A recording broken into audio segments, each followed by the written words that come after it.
नमस्कार मित्रों, मैं महाराज कुमार गुप्ता आज के इस म्यूजिक क्लास में मित्रों आपको स्वागत करते हैं।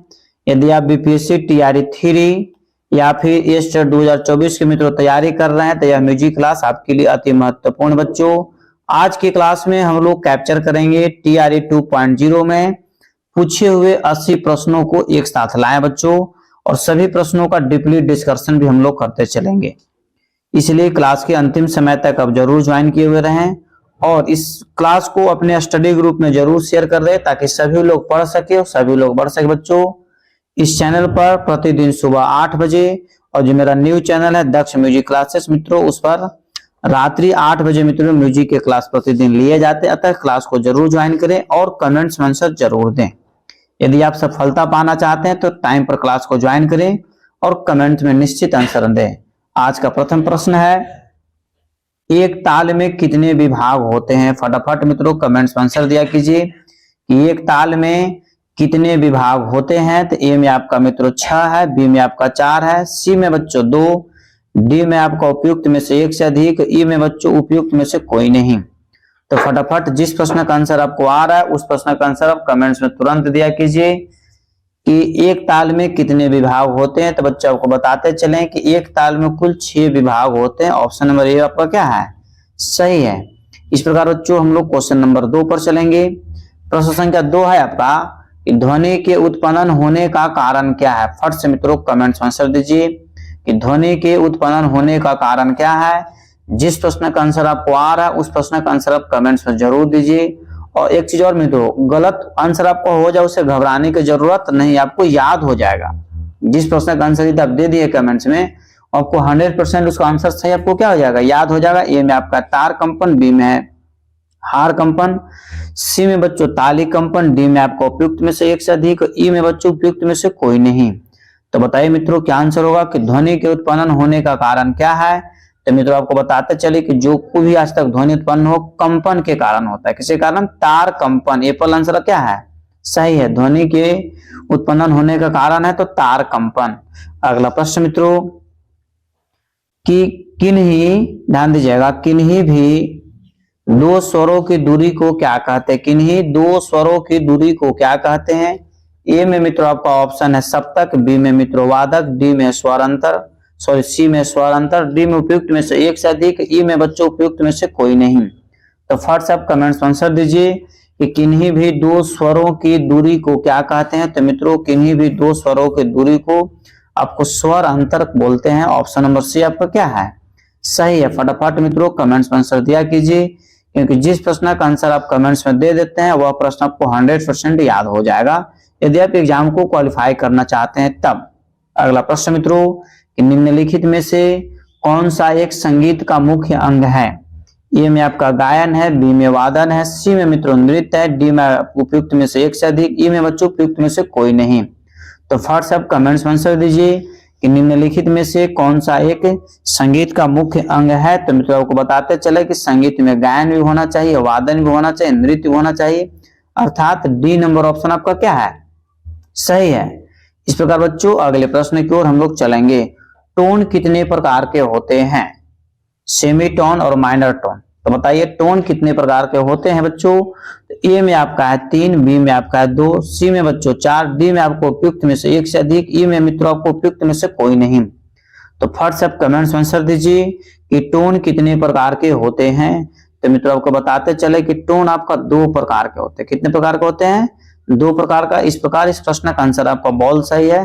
पहला है माइनर टोन और दूसरा का सेमी टोन। इस प्रकार मित्रों हम लोग अगले प्रश्न की ओर चलेंगे। अगला प्रश्न मित्रों आप सा नाद वस्तु लोको द्वारतस्तम एक प्रकार का मित्रों श्लोक है। थोड़ा सा संस्कृत हम लोगों को कमजोर पड़ता है। इस श्लोक का मित्रों किस किताब में जो है से वर्णन किया गया है? ठीक है। ये में आपका है मित्रों संगीत रत्नाकर होगा, संगीत रत्नाकर।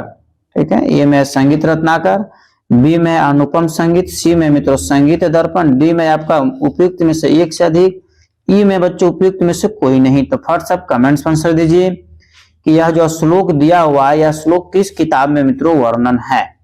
तो मित्रों आपको बताते चलें इस श्लोक का वर्णन जो है मित्रों आपको संगीत दर्पण में मिला है। आपको कमेंट में बताना है कि संगीत दर्पण के लेखक कौन है। संगीत दर्पण के लेखक कौन है मित्रों? पंडित दामोदर गुप्त है। इस प्रकार हम लोग अगले प्रश्न की ओर चलेंगे।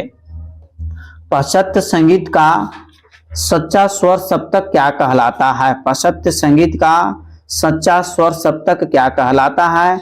ए में मित्रों आपको ऑप्शन है हारमोनियम, बी में है बांसुरी, सी में है डायटोनिक स्केल, डी में बच्चों उपयुक्त में से एक से अधिक, ई में मित्रों उपयुक्त में से कोई नहीं। तो फर्स्ट सब कमेंट्स में आंसर दीजिए कि पाश्चात्य संगीत का सच्चा स्वर सप्तक क्या कहलाता है। तो मित्रों इस प्रश्न का आंसर आपको हो जाएगा diatonic scale, option number C आपका क्या है? सही है। इस प्रकार मित्रों हम लोग अगले प्रश्न की ओर चलेंगे।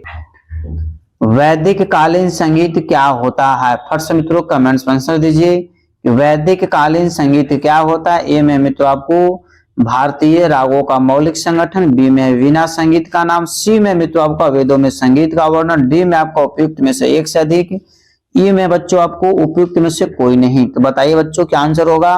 वैदिक कालीन संगीत क्या होता है? तो मित्रों आपको बताते चले कि जिस प्रश्न का आंसर आपको आ रहा है उस प्रश्न का आंसर आप कमेंट्स में जरूर दीजिए, क्योंकि याद करने का सबसे उत्तम तरीका होता है कि आप कमेंट्स में सही तरीका से आंसर डाल दें। जिस प्रश्न का आंसर आप कमेंट्स में देते हैं उस प्रश्न का आंसर आपको 100% याद हो जाएगा। वैदिक कालीन संगीत क्या होता है? तो मित्रों वेदों में संगीत का वर्णन, ऑप्शन नंबर सी आपका क्या है? सही है। इस प्रकार हम लोग अगले प्रश्न की ओर चलेंगे। अगला प्रश्न मित्रों, स्वर और लय तालबद्ध स्वरों की सुंदर रचना को क्या कहते हैं? अति महत्वपूर्ण प्रश्न बच्चों।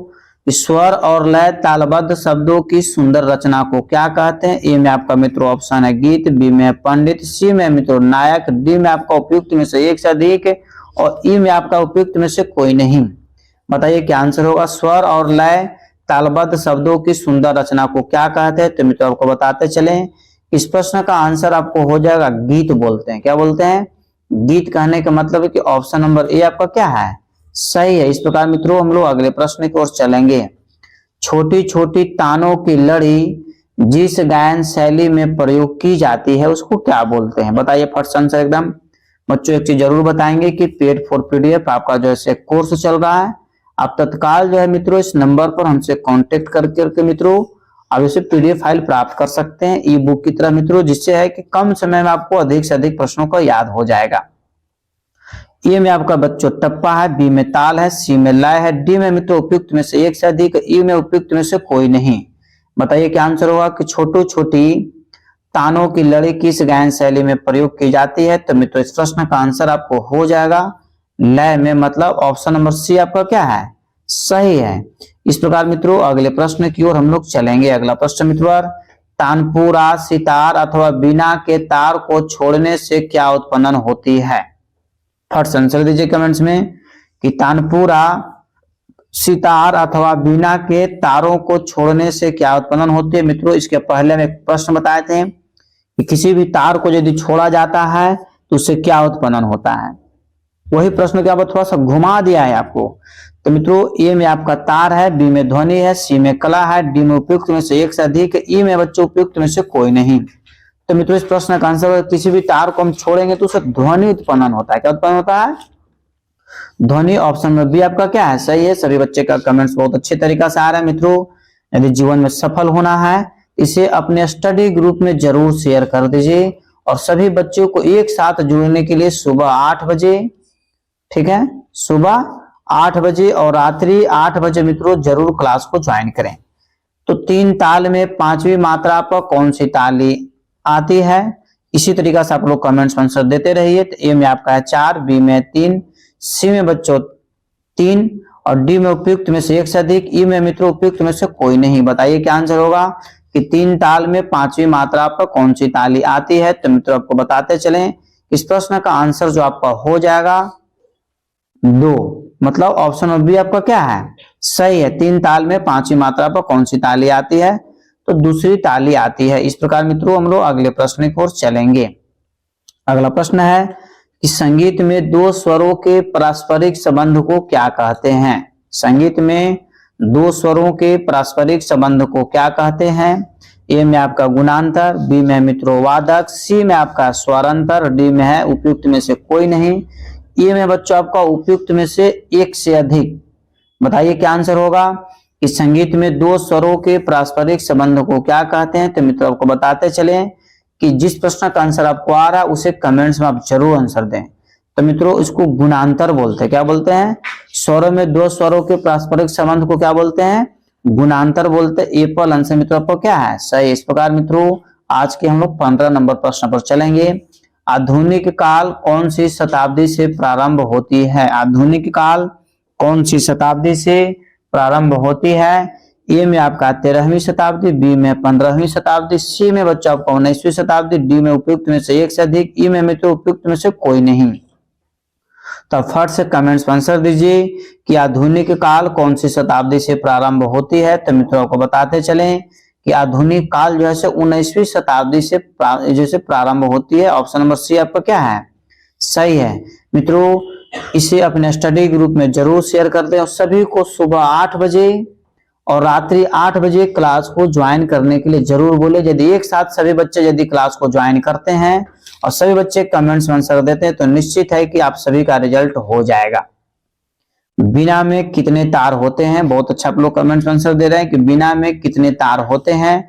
ए में आपका मित्रों 2 है, बी में 7 है, सी में 8 है, डी में बच्चों आपको उपयुक्त में से एक से अधिक, ई में उपयुक्त में से कोई नहीं। बताइए क्या आंसर होगा कि बिना में कितने तार होते हैं। तो मित्रों आपको बताते चलें कि बिना में भी आपको 7 ही तार होता है। मतलब ऑप्शन में बी आपका आंसर क्या है? सही है। इस प्रकार मित्रों अगले प्रश्न की ओर हम लोग चलेंगे। सितार में कितने प्रकार की गते प्रसिद्ध हैं? बताइए फट से कमेंट्स में आंसर दीजिए। सितार में भी तारों की संख्या 7 ही होता है, परंतु यहाँ पर प्रश्न है कि सितार में कितने प्रकार की गतें प्रसिद्ध हैं। ए में मित्रों आपका 3 है, बी में 2 है, सी में मित्रों आपका 5 है, डी में आपका उपयुक्त में से एक से अधिक, ई में बच्चों उपयुक्त में से कोई नहीं। बताइए क्या आंसर होगा कि सितार में कितने प्रकार की गतें प्रसिद्ध हैं। तो मित्रों आपको बताते चले कि सितार में जो है आपको 2 प्रकार की गतें प्रसिद्ध हैं। ठीक है, आपको कमेंट्स में दोनों गत का नाम बताना है। इस प्रकार मित्रों अगले प्रश्न की ओर हम लोग चलेंगे। 1 ग्राम में कितनी मूर्छना बनती है? 1 ग्राम में कितनी मूर्छना बनती है? तो मित्रों ए में आपका ऑप्शन है 7, बी में है 12, सी में मित्रों 21 और डी में उपयुक्त में से एक से अधिक, ई में बच्चों उपयुक्त में से कोई नहीं। तो फर्स्ट सब कमेंट्स में जरूर आंसर दीजिए कि 1 ग्राम में कितनी मूर्छनाएं बनती है। तो मित्रों को बताते चलें कि 1 ग्राम में 7 मूर्छना बनती है और ग्राम की संख्या 3 है, तो 7 गुना 3 मतलब कुल मूर्छना की संख्या कितना हो गया? 21। तो 1 ग्राम में कितनी मूर्छनाएं बनती है? तो 7 मतलब इक्वल आंसर क्या आपका है? सही है। इस प्रकार मित्रों आज के हम लोग अगले प्रश्न की ओर चलेंगे। प्रोदस्त ताल में कितनी मात्राएं होती है? प्रोदस्त ताल में कितनी मात्राएं होती है? ए में आपका बच्चों है 14, बी में है 10 और बी में 11, सी में मित्रों 10, डी में मित्रों उपयुक्त में से एक से अधिक और ई में उपयुक्त में से कोई नहीं। बताइए फट से कमेंट्स में आंसर कि प्रोदस्त ताल में कितनी मात्राएं होती है। तो मित्रों इस प्रश्न का आंसर आपको हो जाएगा ऑप्शन नंबर सी मतलब 10।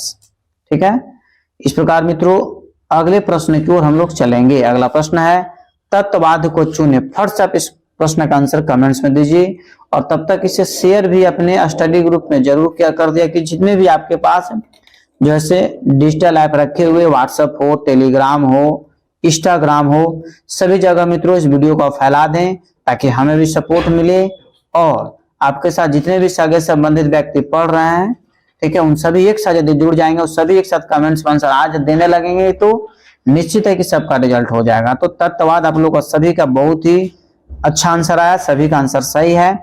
तो तत्ववाद उसको बोलते हैं जिसमें तार का प्रयोग किया जाता है। तो मित्रों तानपुरा में आपको जो है तार का प्रयोग किया जाता है। तानपुरा में तारों की संख्या कुल 4 होता है। इस प्रकार मित्रों इस प्रश्न का आंसर आपको हो गया सी नंबर। ठीक है, कि तत्ववाद को चुने तो तानपुरा आंसर क्या है? सही है मित्रों। इस वीडियो को मित्रों अपने जितने भी आपके पास डिजिटल ऐप है, व्हाट्सएप हो, टेलीग्राम हो या फिर जैसे इंस्टाग्राम हो, सभी जगह मित्रों आप जरूर इस क्लास को शेयर कर दीजिए ताकि सभी आपके सगे संबंधित एक साथ जुड़ जाए और सभी की तैयारी निश्चित रूप से हो जाए। तो प्रश्न मित्रों सुशीरवाद को चुने तो इसमें से सुशीरवाद कौन है? बांसुरी है, शंख है, तानपुरा है, उपयुक्त में से एक से अधिक, ई में बच्चों उपयुक्त में से कोई नहीं। सभी बच्चे का आंसर बहुत ही सही तरीका से आ रहा है बच्चों। इसी तरीका से आप लोग कमेंट्स में आंसर देते रहिए ताकि कम समय में आप सभी का तैयारी हो जाए। तो सुशीलवाद है मित्रों, इसमें से कौन हो जाएगा? सुशीलवाद किसको बोलते हैं? जिसको एयर के माध्यम से प्रयोग किया जाता है, एयर के माध्यम से उसको बजाया जाता है। तो बांसुरी आंसर आपका क्या है? सही है। सभी बच्चों का आंसर मित्रों सही तरीका से आ रहा है। सभी कम समय में अधिक से अधिक आंसर देने की कोशिश करिए। अलाउद्दीन खिलजी के दरबार में मशहूर गजल गायक का नाम क्या था?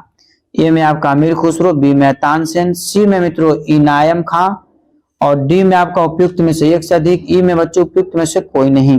बताइए क्या आंसर होगा कि अलाउद्दीन खिलजी के दरबार में मशहूर गजल गायक का नाम क्या था?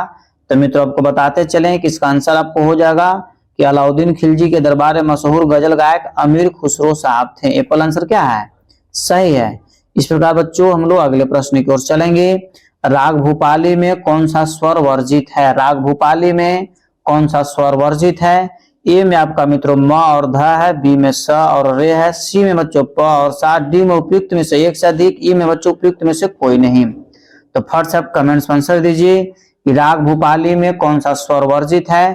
तो मित्रों इस प्रश्न का आंसर आपको हो जाएगा उपयुक्त में से कोई नहीं, मतलब ई नंबर आपको कमेंट्स में बताना है कि राग भूपाली में कौन से स्वर वर्जित हैं।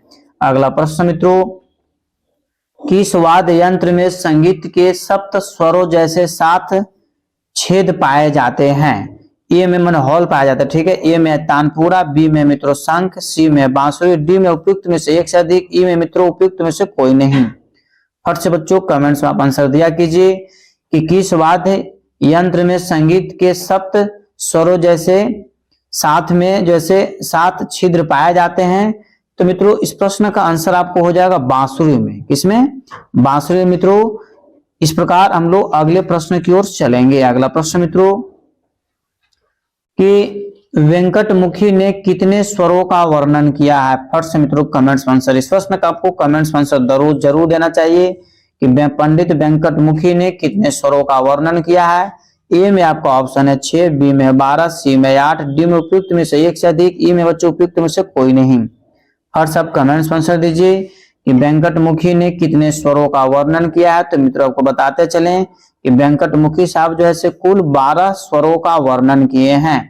इस प्रकार हम लोग अगले प्रश्न की ओर चलेंगे मित्रों। राग रागनी वर्गीकरण में कितने प्रकार के मतों का वर्णन है? राग रागनी वर्गीकरण में कितने प्रकार के मतों का वर्णन है? ए में मित्रों 4 है, बी में 2 है, सी में 3 है, डी में बच्चों आपका उपयुक्त में से एक से अधिक, ई में उपयुक्त में से कोई नहीं। फटाफट मित्रों कमेंट्स में आंसर दिया कीजिए, इसे अपने स्टडी ग्रुप में जरूर शेयर करिए। तो राग रागनी वर्गीकरण में कितने प्रकार के मतों का वर्णन है? तो मित्रों इसका आंसर हो जाएगा 4 प्रकार के मतों का वर्णन है। ऑप्शन नंबर ए क्या है? सही है। अगला प्रश्न मित्रों, झुमरा ताल कितने मात्राओं की होती है? झुमरा ताल कितने मात्राओं की होती है? ए में आपका 4 है, बी में मित्रों 12 है, सी में 11 है, डी में बच्चों उपयुक्त में से एक से अधिक, ई में उपयुक्त में से कोई नहीं। तो फट से मित्रों कमेंट्स में आंसर दिया कीजिए कि झुमरा ताल कितने मात्राओं की होती है। तो मित्रों को बताते चलें कि झुमरा ताल में कुल जो है 14 मात्रा होती है। ये पर आंसर क्या है? सही है। फटाफट मित्रों कमेंट्स में आप आंसर दिया कीजिए ताकि कम समय में आपका अधिक से अधिक तैयारी हो जाए। मित्रों सप्तक के पूर्व भाग को क्या कहते हैं? फट से कमेंट्स में आंसर दिया कीजिए कि सप्तक के पूर्व भाग को क्या कहते हैं। ए में मित्रों उत्तरांग है, बी में पूर्वांग है, सी में मित्रों राग है, डी में उपयुक्त में से एक से अधिक, ई में बच्चों आपका उपयुक्त में से कोई नहीं। बताइए क्या आंसर होगा कि सप्तक के पूर्व भाग को क्या कहते हैं। तो मित्रों आपको बताते चलें, इस प्रश्न का आंसर आपको कमेंट्स में जरूर देना है। तो मित्रों सप्तक के पूर्व भाग को क्या बोलते हैं? पूर्वांग बोलते हैं। आप लोग क्वेश्चन देखिए, आंसर देने के लिए टूट पड़िए, एकदम फटाफट कमेंट्स में आंसर डालने लगिए, ठीक है। समय बर्बाद करने की जरूरत नहीं है। इस प्रकार हम लोग अगले प्रश्न की ओर चलेंगे। स्टॉप नोटेशन सिस्टम में बिल्कुल शांत रहने के लिए कितने प्रकार के चिन्ह दिए गए हैं? अति महत्वपूर्ण प्रश्न बच्चों, और इस प्रश्न का आंसर आपको कमेंट्स में जरूर दीजिए कि स्टॉप नोटेशन सिस्टम में बिल्कुल शांत रहने के लिए कितने प्रकार के चिन्ह दिए गए हैं। मित्रों ए में आपका ऑप्शन है 10, बी में 12, सी में 8, डी में बच्चों आपको उपयुक्त में से एक से अधिक, ई में उपयुक्त में से कोई नहीं। बताइए फट से कमेंट्स में आंसर कि स्टॉप नोटेशन सिस्टम में बिल्कुल शांत रहने के लिए आपको 10 प्रकार के चिन्ह दिए गए हैं। ये पर आंसर मित्रों क्या है? सही है। इस प्रकार मित्रों हम लोग अगले प्रश्न की ओर चलेंगे। धमार गीत कौन से ताल में गाया जाता है? धमार गीत कौन से ताल में गाया जाता है? ए में आपका 1 ताल, बी में है 4 ताल, सी में मित्रों 3 ताल, डी में उपयुक्त में से 1 से अधिक, ई में बच्चों उपयुक्त में से कोई नहीं। फट सब कमेंट्स में आंसर दीजिए कि धमार गीत कौन से ताल में गाया जाता है। तो मित्रों फटाफट आप कमेंट्स में आंसर दीजिए कि धमार गीत जो कौन सी ताल में गाए जाते हैं मित्रों। तो आपको बताते चले कि इस प्रश्न का आंसर हो जाएगा ऑप्शन नंबर ई, मतलब इनमें से कोई आंसर सही नहीं है। तो कमेंट्स में आप आंसर दीजिए कि धमार गीत कौन से ताल में गाए जाते हैं। तो मित्रों आपको बताते चले कि धमार गीत जैसे धमार ही ताल में गाई जाती है। ठीक है, इस प्रकार हम लोग अगले प्रश्न की ओर चलेंगे। सितार वाद्य बजाने में इसका प्रयोग किया जाता है, मतलब सितार वाद्य को बजाने में किसका प्रयोग किया जाता है? ए में आपका कमानी, बी में मिजराब, सी में मित्रों अस्टील बार और डी में उपयुक्त में से 1 से अधिक, ई में बच्चों उपयुक्त में से कोई नहीं। फट सब कमेंट्स में आंसर दीजिए कि सितार वाद्य बजाने के लिए किसका प्रयोग किया जाता है। तो मित्रों आपको बताते चले कि सितार वाद्य को बजाने के लिए मिजराब का प्रयोग किया जाता है। ऑप्शन नंबर बी आपका क्या है? सही है। इस प्रकार मित्रों हम लोग अगले प्रश्न की ओर चलेंगे। गणित में एक जाति की 2 वस्तुओं के पारस्परिक संबंध को क्या कहा जाता है? गणित में एक जाति की 2 वस्तुओं के पारस्परिक संबंध को क्या कहा जाता है? ए में आपको अवात है, बी में अनुपात है, सी में मित्रों आघात है, डी में उपयुक्त में से 1 से अधिक, ई में बच्चों उपयुक्त में से कोई नहीं। फट सब कमेंट्स में आंसर दीजिए कि गणित में एक जाति की 2 वस्तुओं के पारस्परिक संबंध को क्या कहा जाता है? तो मित्रों इस प्रश्न का आंसर आपको हो जाएगा अनुपात कहा जाता है। ऑप्शन नंबर बी आपका क्या है? सही है। इस प्रकार मित्रों आप इसे अपने स्टडी ग्रुप में जरूर शेयर करें। प्रश्न है चतुर्दंडिका प्रकाशिका ग्रंथ किस शताब्दी में लिखा गया है? ए में आपका ऑप्शन है 13वीं शताब्दी, बी में है 17वीं शताब्दी, सी में 19वीं शताब्दी, डी में बच्चों आपको उपयुक्त में से 1 से अधिक, ई में उपयुक्त में से कोई नहीं। बताइए फट से कमेंट्स में आंसर कि चतुर्दंड प्रकाशिका किस शताब्दी में लिखी गई है। तो मित्रों इस प्रश्न का आंसर आप कमेंट्स में फटाफट इसी तरीका से देते रहिए। तो इसका आंसर हो जाएगा ऑप्शन नंबर बी 17वीं शताब्दी में। ठीक है, इस प्रकार मित्रों हम लोग आज के 34 नंबर प्रश्न पर चलेंगे। चाटी और स्याही के बीच का स्थान क्या कहलाता है? चाटी और स्याही के बीच का स्थान क्या कहलाता है? ए में मित्रों आपका बद्धी है, बी में लव है, सी में मित्रों गजरा है, डी में उपयुक्त में से 1 से अधिक, ई में बच्चों उपयुक्त में से कोई नहीं। फट से बच्चों कमेंट्स में आंसर दिया कीजिए कि चाटी और स्याही के बीच के स्थान को क्या कहते हैं? तो मित्रों इसको लव कहते हैं। ऑप्शन नंबर बी क्या है? सही है। इस प्रकार मित्रों हम लोग अगले प्रश्न की ओर चलेंगे। मित्रों एक चीज जरूर बताएंगे कि आप लोग फटाफट मित्रों कमेंट्स में आंसर दिया कीजिए। और मित्रों यदि आप संपूर्ण कोर्स चाहते हैं तो इस नंबर पर आप हमसे जरूर कांटेक्ट करें, आपको तत्काल मित्रों सारा पीडीएफ प्रोवाइड करवा दिया जाएगा। विवादी स्वर का अल्प प्रयोग नहीं करने से कौन सा स्वर बन जाएगा? विवादी स्वर का अल्प प्रयोग नहीं करने से कौन सा स्वर बन जाएगा? ए में आपका मित्रों है अनुवादी, बी में विवादी, सी में अवादी, डी में मित्रों उपयुक्त में से 1 से अधिक, ई में उपयुक्त में से कोई नहीं। तो बताइए मित्रों क्या आंसर होगा कि विवादी स्वर का अल्प प्रयोग नहीं करने से मित्रों अनुवादी स्वर का निर्माण हो जाता है, मतलब ए पर आंसर आपका क्या है? सही है। इस प्रकार हम लोग अगले प्रश्न की ओर चलेंगे। अगला प्रश्न मित्रों साधारणतया लय के कितने प्रकार होते हैं? साधारणतया लय के कितने प्रकार होते हैं? ए में आपका मित्रों 4 है, बी में 2 है, सी में मित्रों 3 है, डी में आपका उपयुक्त में से 1 से अधिक, ई में बच्चों उपयुक्त में से कोई नहीं। तो फट से मित्रों आप कमेंट्स में आंसर डाला कीजिए कि साधारणतया लय के कितने प्रकार होते हैं। तो मित्रों आपको बताते चले कि साधारणतया लय के जैसे कुल 3 प्रकार है। ऑप्शन नंबर सी आपका क्या है? सही है। इस प्रकार मित्रों हम लोग अगले प्रश्न की ओर चलेंगे। संगीत में समान गति या चाल को क्या कहते हैं? संगीत में समान गति या चाल को क्या कहते हैं? ए में आपका ऑप्शन है गमक, बी में स्वर, सी में है लय, डी में है मित्रों आपका उपयुक्त में से 1 से अधिक और ई में उपयुक्त में से कोई नहीं। फट से मित्रों कमेंट्स आंसर दिया कीजिए कि संगीत में समान गति या चाल को क्या कहते हैं? तो मित्रों इस प्रश्न का आंसर आपको हो जाएगा, उसको लय बोला जाता है। क्या बोलते हैं? लय, मतलब ऑप्शन नंबर सी आपका क्या है? सही है। अगला प्रश्न मित्रों कि स्वरस्य कंपो गमका श्रुति चिता सुखावा किस ग्रंथ में कहा गया है? ए में आपका संगीत राज, बी में संगीत परिजात, सी में मित्रों संगीत रत्नाकर, डी में उपयुक्त में से 1 से अधिक और ई में आपका उपयुक्त में से कोई नहीं। फट से बच्चों कमेंट्स में आंसर दिया कीजिए ताकि कम समय में आपको तैयारी हो जाए। जिस प्रश्न का आंसर आप कमेंट्स में देते हैं आपको निश्चित आंसर याद हो जाएगा। तो मित्रों इस प्रश्न का आंसर होगा संगीत रत्नाकर में इस श्लोक का वर्णन किया गया। ऑप्शन नंबर सी आपका क्या है, सही है। इस प्रकार मित्रों अगले प्रश्न की ओर चलेंगे। प्राचीन ध्रुपद गायन में कितने भाग होते थे? अर्थात सीधा से समझ लीजिए कि ध्रुपद को जैसे कितने भागों में वर्गीकृत किया गया है। ए में आपका 4 है, बी में 2 है, सी में 3 है, डी में बच्चों उपयुक्त में से 1 से अधिक, ई में आपको उपयुक्त में से कोई नहीं। तो मित्रों इस प्रश्न का आंसर आप कमेंट्स में फटाफट दिया कीजिए कि प्राचीन ध्रुपद गायन में कितने भाग होते हैं। तो मित्रों इस प्रश्न का आंसर आपको हो जाएगा 4 भाग होते हैं। ए पर आंसर क्या है, सही। आप लोग बहुत ही सटीक तरीका से सभी बच्चों का आंसर आ रहा है, इसलिए सभी को दिल से धन्यवाद। आप लोगों को घबराने की जरूरत नहीं है। हम बहुत कम समय में मित्रों आपको थ्योरी का क्लास भी करवा देंगे, ठीक है। थोड़ा सा बिजी रहने के कारण थ्योरी का क्लास नहीं करवा पा रहे, ठीक है। अगला प्रश्न मित्रों, ध्रुपद का तीसरा भाग क्या कहलाता था? ध्रुपद का तीसरा भाग क्या कहलाता था? मित्रों ध्रुपद का 4 भाग बताए थे अभी हम, ठीक है। तो उसमें से ध्रुपद का तीसरा भाग क्या कहलाता था?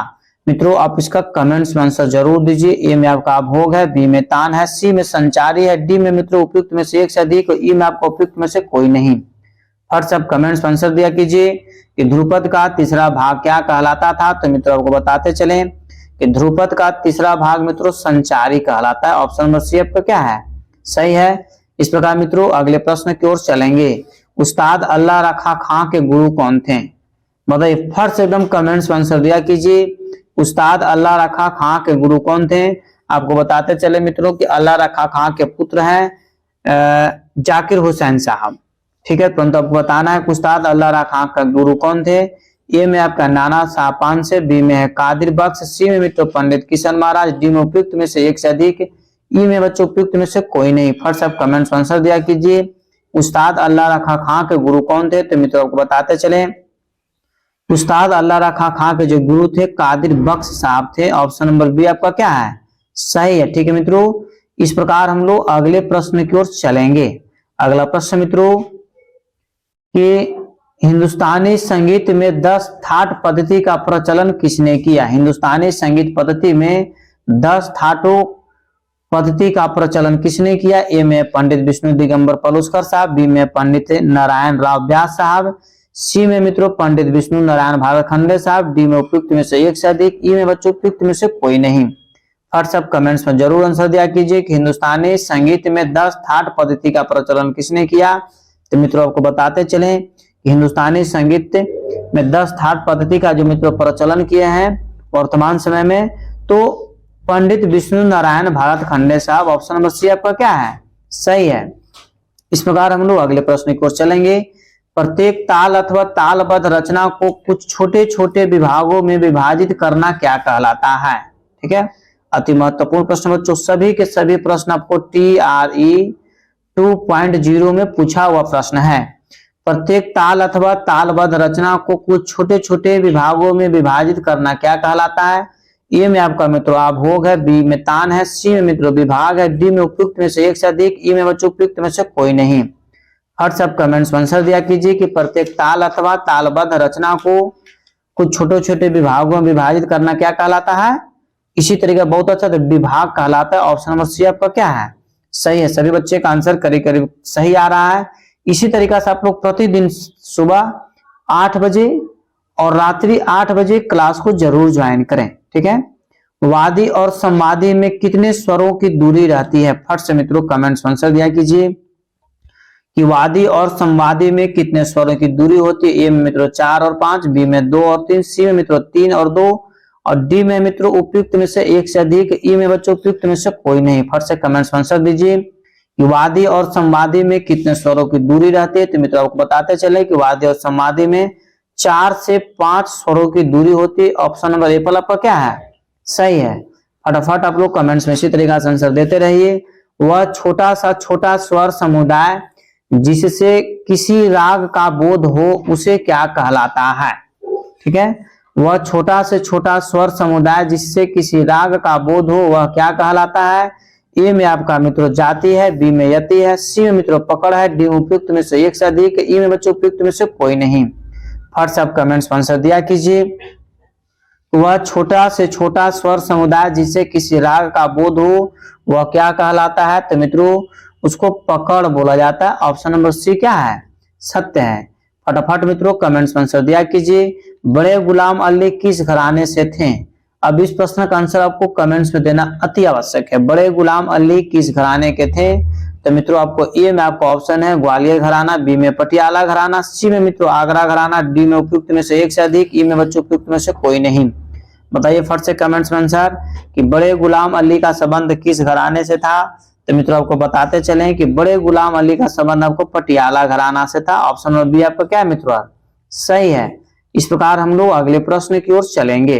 अगला प्रश्न है, इनमें एक सितार पर नहीं बजाया जाता। इनमें से एक सितार पर नहीं बजाया जाता है, मतलब कौन सा इसमें से है जिसे सितार पर नहीं बजाया जाता है? झाला, बी में रेला, सी में मित्रों तोड़ा, डी में उपयुक्त में से एक से अधिक, ई में बच्चों आपका उपयुक्त में से कोई नहीं। तो फटाफट आप कमेंट्स में आंसर दिया कीजिए। तो मित्रों सितार पर झाला भी बजाया जाता है और तोड़ा भी बजाया जाता है। कारण कि कौन नहीं बजाया जाता? तो रेला जो है मित्रों आपको तबला पर बजाया जाता है। इस प्रकार ऑप्शन नंबर बी क्या है? सही है। इस प्रकार हम लोग अगले प्रश्न की ओर चलेंगे। मूर्छनाओं की कुल संख्या कितने? हम बार बार बता रहे हैं कि अब यदि एग्जाम में बैठते हैं तो बहुत सारा प्रश्न ऐसा आपको रहेगा जो आपको क्वेश्चन से ही आंसर आपको डील हो जाएगा। सिर्फ आपको माइंड कॉन्स्टेंट करके आंसर देने की जरूरत है। तो मूर्छनाओं की कुल संख्या बच्चों अभी हम तुरंत बताए थे, आप लोग सभी बच्चे का आंसर सही आ रहा है। वाह! मूर्छनाओं की कुल संख्या कितना है? तो 21 है। मतलब ए नंबर आपका मित्र आंसर क्या है? सही है। फटाफट मित्रों कमेंट्स में इसी तरीके से आंसर देते रहिए। क्वेश्चन नंबर 49 है मित्रों कि मूर्छना पद्धति के अंतर्गत मालकौंस के मध्यम को षडज मानकर किस राग के स्वरों की प्राप्ति होगी? ए में आपका भूपाली, बी में अंडाना, सी में दुर्गा, डी में बच्चों आपको उपयुक्त में से एक से अधिक, ई में उपयुक्त में से कोई नहीं। तो मित्रों इस प्रश्न का आंसर आप कमेंट्स में फटाफट दीजिए। तो मित्रों इस प्रश्न का आंसर आपको हो जाएगा अंडाना, मतलब ऑप्शन नंबर बी आपका क्या है? सही है। ठीक है, ऑप्शन नंबर बी आपका मित्रों सही है। अगले प्रश्न की ओर चलेंगे मित्रों हम लोग कि चतुर्दंडिका प्रकाशिका नामक ग्रंथ किनके द्वारा लिखा गया है? बताइए, देखिए 2 बार प्रश्न आ गया है। उस समय था कि चतुर्दंडिका प्रकाशिका नामक ग्रंथ किस शताब्दी में लिखी गई? तो 17वीं शताब्दी आंसर था। यहाँ पर है कि चतुर्दंडिका प्रकाशिका नामक ग्रंथ किसने लिखा? ए में मित्रों आपको भरत साहब, बी में मतंग साहब, सी में मित्रों लोचन साहब, डी में आपका है उपयुक्त में से एक से अधिक, ई में बच्चों उपयुक्त में से कोई नहीं। तो उस समय मित्रों हम आपको बोले थे कि कमेंट्स में इस प्रश्न का आंसर आपको देना है। तो मित्रों अभी आप प्रश्न आपका आ ही गया, अभी भी आपके पास समय है कि आप इस प्रश्न का आंसर कमेंट्स में जरूर दीजिए कि चतुर्दंड प्रकाशिका के लेखक कौन है। इसका आंसर है ई नंबर। आपको कमेंट्स में इस प्रश्न का आंसर देना है। अगला प्रश्न मित्रों कि किस स्वर का अल्प प्रयोग होना चाहिए? किस स्वर का अल्प प्रयोग होना चाहिए? ए में आपका मित्रों अनुवादी, बी में विवादी, सी में वादी और डी में मित्रों उपयुक्त में से एक से अधिक, ई में बच्चों उपयुक्त में से कोई नहीं। तो फर्स्ट आप कमेंट्स में आंसर दीजिए कि किस स्वर का अल्प प्रयोग होना चाहिए। तो मित्रों आपको बताते चले कि अनुवादी स्वर का जो है मित्रों ध्यान दीजिएगा, अनुवादी नहीं विवादी स्वर का प्रयोग से अल्प मात्रा में प्रयोग होना चाहिए। ठीक है, किस स्वर का अल्प प्रयोग होना चाहिए? तो विवादी का, मतलब ऑप्शन नंबर बी आपका क्या है? सही है। इस प्रकार मित्रों हम लोग अगले प्रश्न की ओर चलेंगे। नि स्वर की कितनी श्रुतियां हैं? नि स्वर की कितनी श्रुतियां हैं? मित्रों कमेंट्स में आप तुरंत आंसर दीजिए कि नि स्वर की कितनी श्रुतियां हैं। तो मित्रों ए में आपका ऑप्शन है 2, बी में है 4, सी में है 3, डी में मित्रों उपयुक्त में से एक से अधिक, ई में बच्चों उपयुक्त में से कोई नहीं।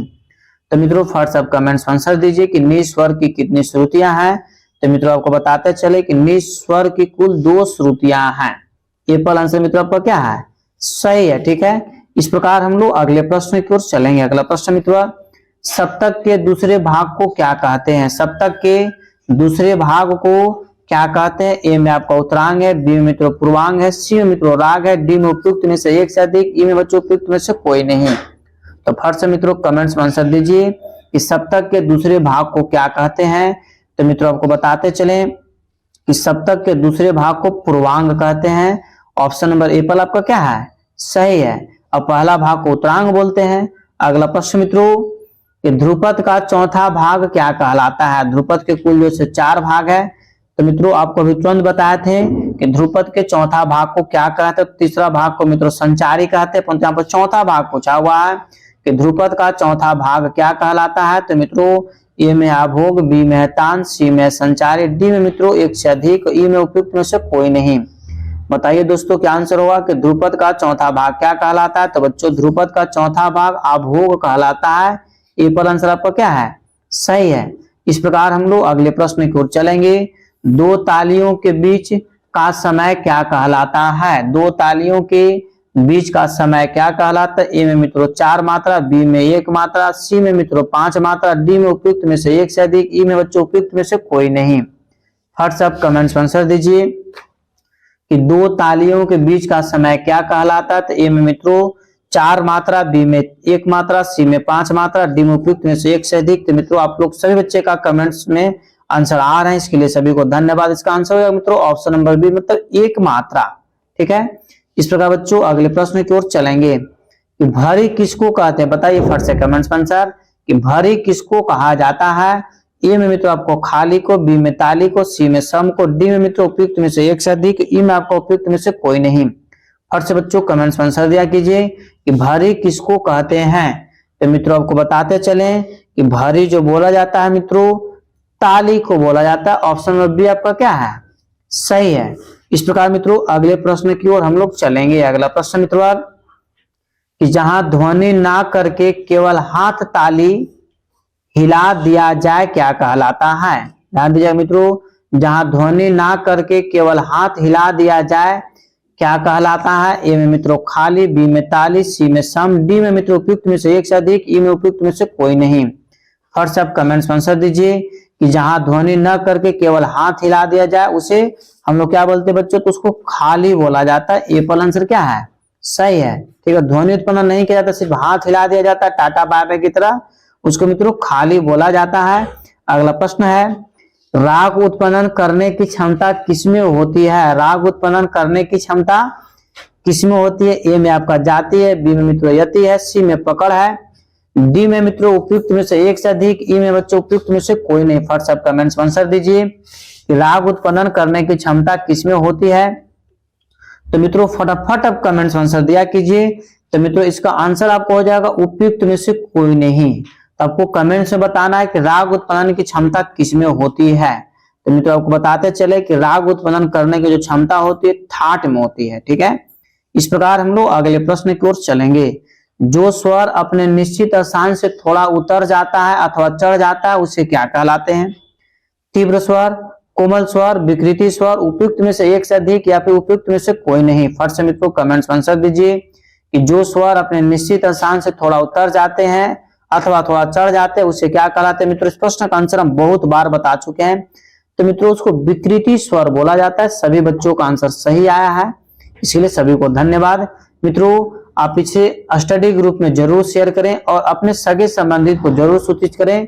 इस चैनल पर सुबह 8 बजे म्यूजिक के क्लास लिए जाते हैं मित्रों, और रात्रि 8 बजे भी म्यूजिक के क्लास लिए जाता है। क्लास को जरूर ज्वाइन करें। मित्रों अगला प्रश्न है कि मेदिनी जाति में प्रबंध के कितने अंगों का प्रयोग किया जाता है। मेदिनी जाति में प्रबंध के कितने अंगों का प्रयोग किया जाता है। ए में आपका 6 है, बी में मित्रों 5 है, सी में 3 है, डी में बच्चों उपयुक्त में से एक से अधिक, ई में उपयुक्त में से कोई नहीं। मित्रों फर्स्ट आप कमेंट्स में आंसर दीजिए कि मेदिनी जाति में प्रबंध के कितने अंगों का प्रयोग किया जाता है। तो मित्रों इस प्रश्न का आंसर हो जाएगा ऑप्शन नंबर ए, 6 जाति का प्रयोग किया जाता, सॉरी 6 अंगों का प्रयोग किया जाता है। एक चीज मित्रों आपको जरूर बताएंगे कि मित्रों इसी चैनल पर प्रतिदिन सुबह 7 बजे सॉरी शाम 7 बजे आर्ट ऑफ टीचिंग बाल विकास का मित्रों क्लास चलाया जाता है, जो कि 30 नंबर का आपके एग्जाम में कंपलसरी पूछेगा। ठीक है, अतः इसी चैनल पर मित्रों मिस शिवानी गुप्ता जो है आपको जो है बाल विकास की क्लास चलाते हैं। अब शाम में 7 बजे क्लास को जरूर ज्वाइन करें ताकि आपको क्वालिफाई होना है, तो बाल विकास अति आवश्यक है। तो मित्रों प्रश्न है कि आरंभ में विलंबित और अंत में द्रुत लय किसके अंतर्गत आते हैं। आरंभ में विलंबित लय और अंत में द्रुत लय किसके अंतर्गत आते हैं। ए में मित्रों मृदंग है, बी में श्रोतोक्ता है, और डी सी में मित्रों वो पूछा है, डी में आपको उपयुक्त में से एक से अधिक, ई में मित्रों उपयुक्त में से कोई नहीं। तो फर्स्ट आप कमेंट्स में आंसर दीजिए कि आरंभ में विलंबित और अंत में द्रुत लय किसके अंतर्गत आते हैं? तो मित्रों आपको बताते चले इस प्रश्न का आंसर आपको हो जाएगा बी नंबर, श्रोतोगता गता। ठीक है, ऑप्शन बी आपका क्या है? सही है। इस प्रकार मित्रों हम लोग अगले प्रश्न की ओर चलेंगे। किस तार वाले वाद्य में सबसे अधिक तार होते हैं? किस तार वाले वाद्य में सबसे अधिक तार होते हैं मित्रों? इसी में से एक आंसर आपको देना है। इसी में से कौन सा ऐसा वाद्य है जिसमें सबसे अधिक तार होते हैं? ठीक है मित्रों, फटाफट आप कमेंट्स में आंसर दीजिए ताकि कम समय में आपका जैसे निश्चित तरीका से आपको रिजल्ट हो जाए। ए में मित्रों गिटार है, बी में तानपुरा है, सी में मित्रों वायलिन है, डी में उपयुक्त में से एक से अधिक, ई में मित्रों उपयुक्त में से कोई नहीं। तो इसका आंसर यही हो जाएगा, क्योंकि गिटार, तानपुरा और वायलिन में जैसे बहुत कम तार होते हैं, इससे भी अधिक तारों वाले वाद्य यंत्र है। इस प्रकार अगले प्रश्न की ओर हम लोग चलेंगे कि उत्तरी भारतीय शास्त्रीय संगीत में कितनी श्रुतियां हैं? अब यदि बताए इस प्रश्न का आंसर आपको देना चाहिए कि नहीं मित्रों, इस प्रश्न का तब तक आप कमेंट्स में आंसर दीजिए। तब तक मित्रों आप आर्ट्स ऑफ टीचिंग का मित्रों क्लास जरूर ज्वाइन करें शाम 7 बजे। मिस शिवानी गुप्ता मित्रों प्रतिदिन से शाम 7 बजे क्लास लेती हैं, क्योंकि 30 नंबर का आपके एग्जाम में कंपलसरी आएगा, अतः आपको क्लास करने की अति आवश्यकता है। तो उत्तरी भारतीय संगीत शास्त्रीय संगीत में श्रुतियों कुल संख्या कितनी है? तो 22 है बच्चों। सभी का आंसर आपका सही है, सभी बच्चे का आंसर क्या है? सही है। इसी तरीका से आप लोग कमेंट्स में फटाफट आंसर दिया कीजिए। अगला प्रश्न मित्रों, इनमें से कौन आलाप का प्रकार नहीं है? फट से मित्रों कमेंट्स में आंसर दीजिए। इनमें से कौन आलाप का प्रकार नहीं है? रूपक आलाप, मेलापक, सी में मित्रों अल्पित गठन, डी में मित्रों उपयुक्त में से एक से अधिक, ई में उपयुक्त में से कोई नहीं। तो मित्रों इस प्रश्न का आंसर हो जाएगा ऑप्शन नंबर बी, मेलापक जैसे आलाप का प्रकार नहीं है। इस प्रकार मित्रों अगले प्रश्न की ओर चलेंगे। सदा रंग और अदा रंग के आश्रय दाता कौन थे? मतलब सदा रंग और अदा रंग किसके राज दरबार में रहते थे?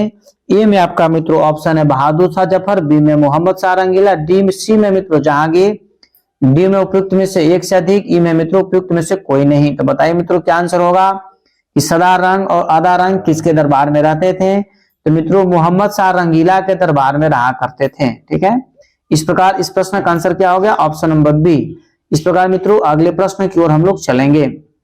संतूर का संबंध किस राज्य से है? संतूर का संबंध किस राज्य से है? ए में मित्रों आपका राजस्थान है, बी में पंजाब है, सी में कश्मीर है, डी में बच्चों उपयुक्त में से एक से अधिक, ई में उपयुक्त में से कोई नहीं। तो फट से आप कमेंट्स में आंसर दीजिए कि संतूर का संबंध किस राज्य से है। तो मित्रों आपको बताते चले कि संतूर का संबंध मित्रों कश्मीर राज्य से। ऑप्शन नंबर सी आपका क्या है? सही है। इस प्रकार हम लोग अगले प्रश्न की ओर चलेंगे कि तबले के ठेका सुनकर हम पहचानते हैं। ठेका हो गया यहाँ पर ठेका, ठीक है, तबले का ठेका सुनकर हम पहचानते हैं। ए में आपका स्वर है, बी में ताल है, सी में मित्रों लय है, डी में आपको चाल है। ठीक है, तो फट से मित्रों कमेंट्स में आप आंसर दीजिए कि तबले के ठेका सुनकर हम पहचानते हैं। तो मित्रों इस प्रश्न का आंसर आपको हो जाएगा ताल को पहचान लेते हैं। तबले का ठेका सुनकर हम किसको पहचान लेते हैं? तो ताल को पहचान लेते हैं। मित्रों इस प्रकार अगले प्रश्न की ओर चलेंगे। नाद का ऊंचा नीचापन क्या कहलाता है?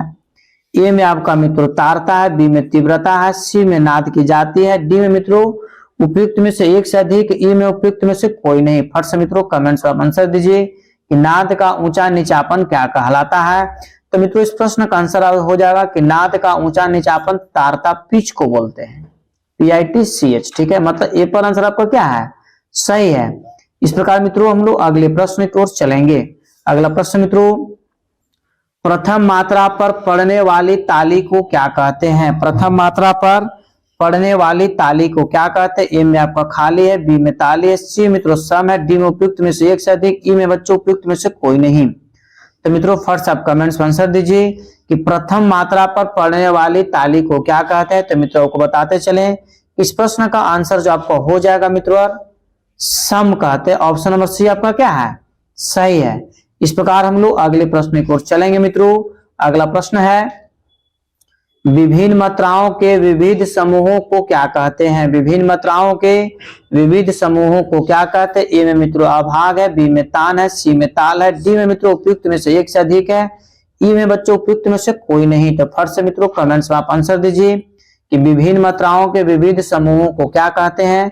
तो मित्रों जिस प्रश्न का आंसर आपको आ रहा है उस प्रश्न का आंसर आप कमेंट में फटाफट दिया कीजिए, ताकि कम समय मित्रों आपको आंसर याद हो। तो इस प्रश्न का आंसर मित्रों हो जाएगा ऑप्शन नंबर सी। ठीक है,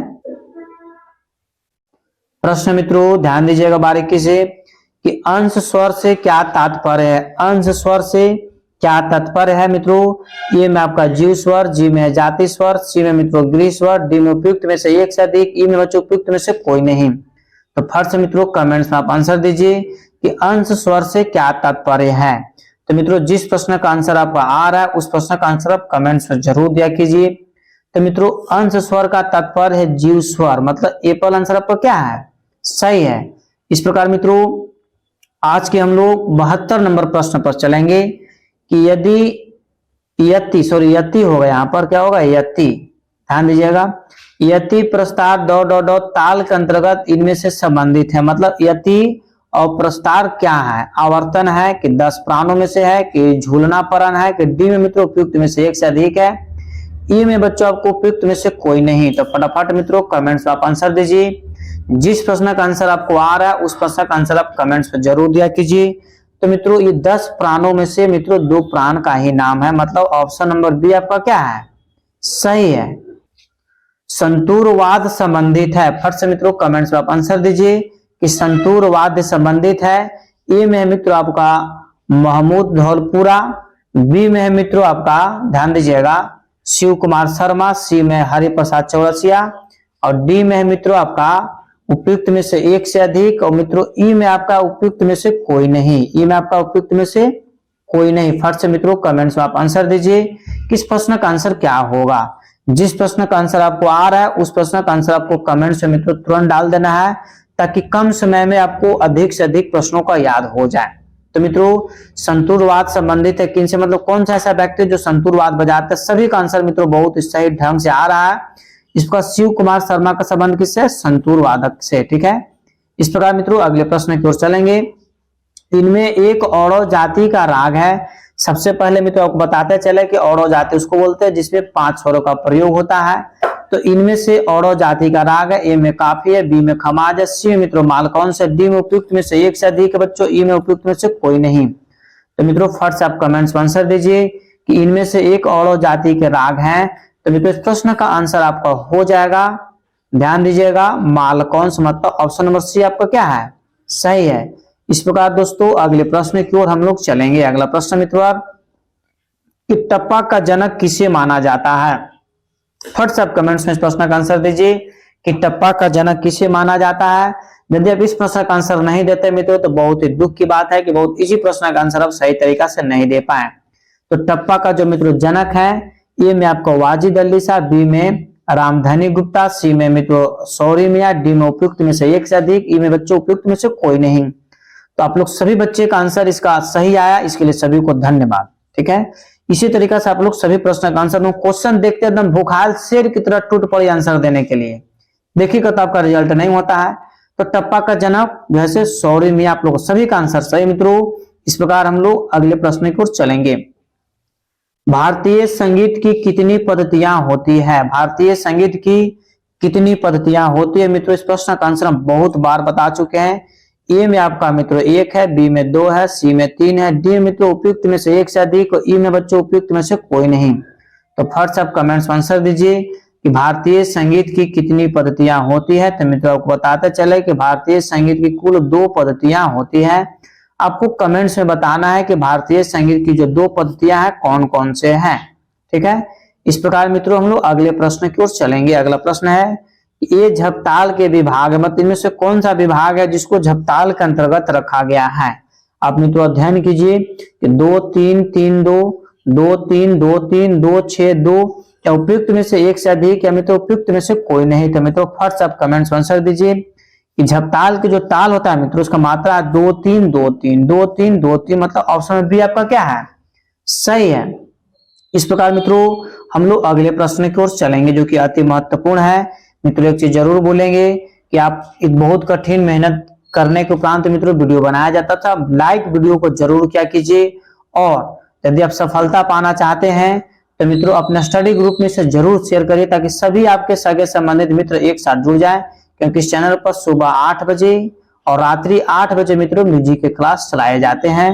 प्रश्न है कि स्वरों की चलन को क्या कहते हैं? स्वरों की चलन को क्या कहते हैं? ए में आपका स्थायी है, बी में अंतरा है, सी में मित्रों अलंकार है, डी में उपयुक्त में से एक से अधिक है, ई में बच्चों उपयुक्त में से कोई नहीं। अब फट से कमेंट्स में आंसर दीजिए कि स्वरों की चलन को क्या कहते हैं। तो मित्रों को बताते चले कि स्वरों की चलन को अलंकार कहते हैं। ऑप्शन नंबर सी आपका क्या है? सही है।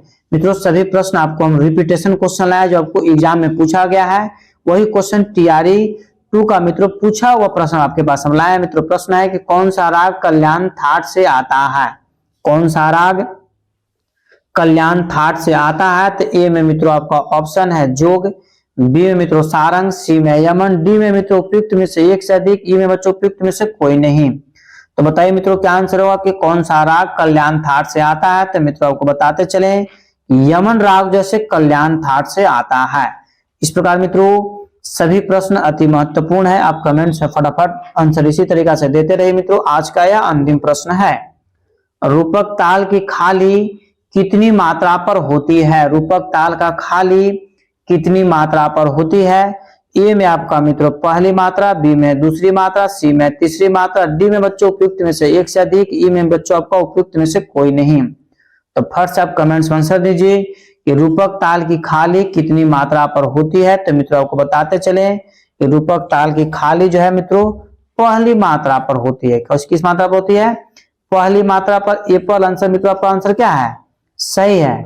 इस प्रकार मित्रों यदि आप इस चैनल पर पहली बार विजिट कर रहे हैं तो मित्रों चैनल को भी तुरंत सब्सक्राइब कर लें, क्योंकि इतने सारे बच्चे आप लोग वीडियो को देखते हैं और मित्रों सब्सक्राइब नहीं करते, गलत बात है। आप चैनल को सब्सक्राइब कर ले ताकि जैसे ही सब्सक्राइब चैनल को कर लेते हैं तो जैसे हम मित्रों लाइव क्लास ले या वीडियो अपलोड करें या प्रीमियम वीडियो लगा तो तुरंत आपके पास नोटिफिकेशन चला जाएगा। इससे है कि आप निश्चित रूप से तैयारी कर सकते हैं। मित्रों लाइक भी क्या कीजिए, शेयर भी करिए और एक साथ बच्चे कमेंट्स में आंसर दिए। इसके लिए सभी को धन्यवाद। मित्रों इस चैनल पर प्रतिदिन ये स्टेट और BPSC, DSSB, net, KBS, EMRS के जितने भी बच्चे म्यूजिक की तैयारी कर रहे हैं उनके लिए मित्रों क्लास चलाया जाता है, अतः क्लास को आप ज्वाइन जरूर करें। पेड पर पीडीएफ के लिए मित्रों इस नंबर पर आप हमसे कांटेक्ट करें। तब तक के लिए स्वस्थ रहिए, मस्त रहिए। एक बार प्रेम से बोलिए भारत माता की जय।